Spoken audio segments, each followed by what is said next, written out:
In this video, I'm going to begin summarizing the quest lore in Grizzly Hills. Now, we'll be taking a look at this from the perspective of the Horde side. So if you're ready to learn all of the quest lore that you skipped reading, then let's jump in and find out what exactly is going on in World of Warcraft.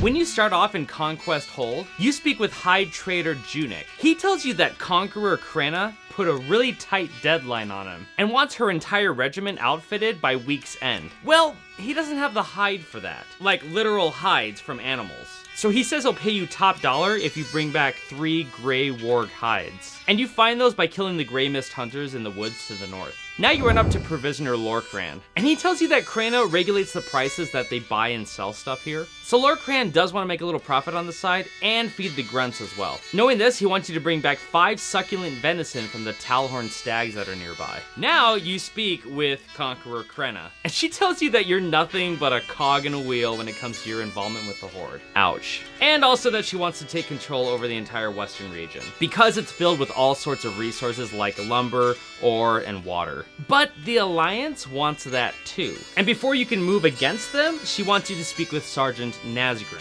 and talk about eradicating the Vrykul located at Voldrun. So now you run up to Sergeant Nazgrim, who's in the same room. And he tells you that the Vrykul Thane at Voldrun can't field a large army. But with the Horde forces being so spread thin, he still poses as some kind of a threat. So because of that, we can't really give them an opportunity to attack.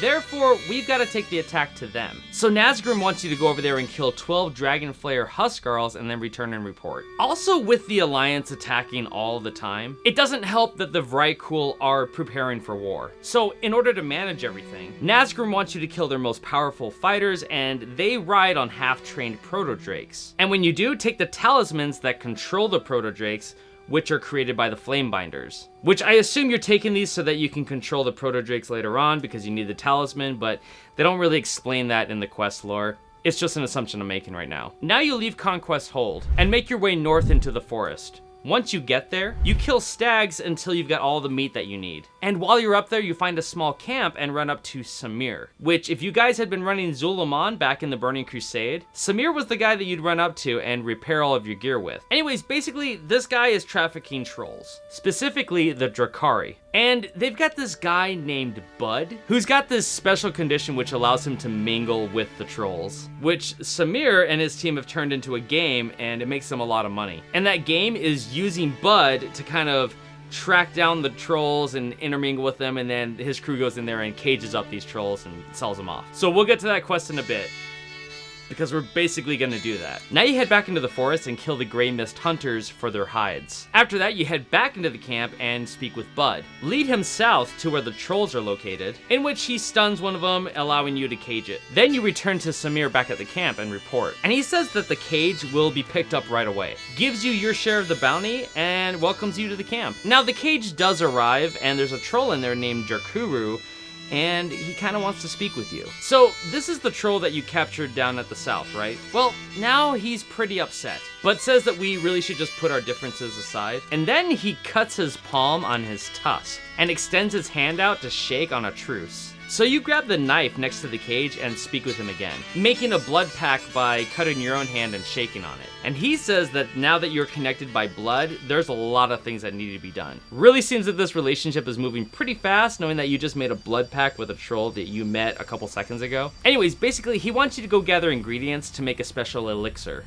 which will allow you to speak with him across long distances, because he really doesn't know when these guys at the camp are gonna take him away from here. So he needs a crystal vial from this vendor here, a water-weak frond, and 3 haze leaves. So you head around the place picking up the different ingredients that he needs, then return back to him handing over everything that you just picked up, which he combines all of it into the vial and says that this really should work. So Jarkuru says that he knows where a legendary artifact is located, and this thing was used to keep Draktheron Keep protected. And Jarkuru was interpreting hieroglyphs at the artifact before he was captured. So what he wants you to do is use the elixir with 5 frozen mojos, which you can get from the Drakari trolls in the area. And when you use it at the artifact, you can summon Jarkuru and he can finish interpreting the hieroglyphs. So now you leave the camp and head southwest to where the artifact is located. Once you get there, you kill trolls for their frozen mojo, and combine them with the elixir that you have summoning Jerkuru.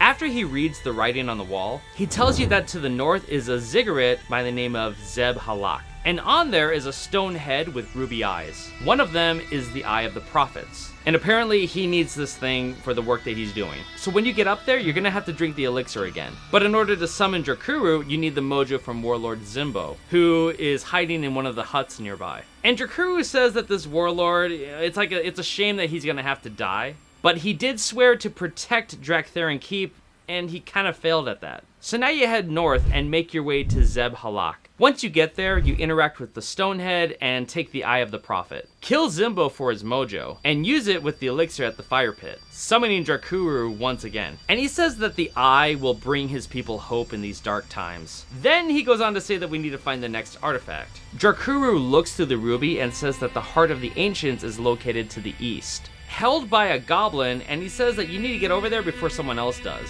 So you head out and make your way into the Blue Sky logging grounds, finding the dead goblin inside one of the buildings along with the Heart of the Ancients. Now you're probably wondering how this goblin got this artifact. Well, it's assumed that he picked it up from one of the excavations in the region, but he really didn't understand the nature of what he was holding. And once you pick it up, that's when Jerkuru's voice comes into your head. And he says that he's been watching you using the Eye of the Prophets, saying that you gotta bring the Heart of the Ancients to the fire pit at the Drakatal Passage, which is just east of you. And when you get there, drink the elixir once again, but this time using the Desperate Mojo from the defenders in the area. So after all that's done and you drink the elixir, your friend appears again. He puts the Eye of the Prophets on his brow and the Heart of the Ancients on his chest. By doing that, he sees that the last things that need to be gathered are the Jerkari tablets, and they are located to the far east, deep in the crypt at Jerkiljan. Nobody really knows what's written on them, but with the eye and the heart, Jerkuru should be able to translate it. So once you get over there, you're going to retrieve the tablets, use the mojo from the oracles in the area, and then summon Jerkuru again so you can find out what's going to happen.